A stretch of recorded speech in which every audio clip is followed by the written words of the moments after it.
আমার জামাই নিয়ে আসছি। এইটা তোর জামাই? হুম। দেখতে তো আচ্ছা, যাই হোক, ঘটনা হচ্ছে কি, কথা শোনে না। আমি যা কই তার উল্টাটা করে। বাসা করতে তো পলাই গেছি। আমি পানি দিলে খায় না, খাবার দিলে খায় না, খালি বাইরে দৌড়ায়। মানে আমার কথা শুনিই না। কোনো সমস্যা নাই, কোনো সমস্যা নাই, সব সমস্যার সমাধান টিঙ্কু বাবা করে। দাঁড়া, আমি একটা মন্তব্য করে দিচ্ছি, তারপরে তোর কথা মতো উঠবে এবং বসবে, সমাধান করবে টিঙ্কু বাবা।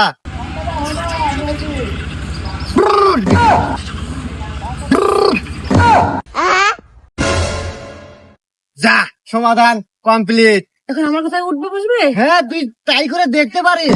এখনই ট্রাই করে দেখি। হ্যাঁ, বসো। উঠো। ও সাধু বাবা, কাজ করছে আপনার মন্ত্রে। আমি হ্যাঁ, ধন্য আপনার কাছে আইসা। এখন আমি আমার জামাই নিয়ে যাই। যা চলো, বাচ্চা, চলো, সুখে চলো। থাক, সুখে থাক। চলো, চলো। সব সমস্যার সমাধান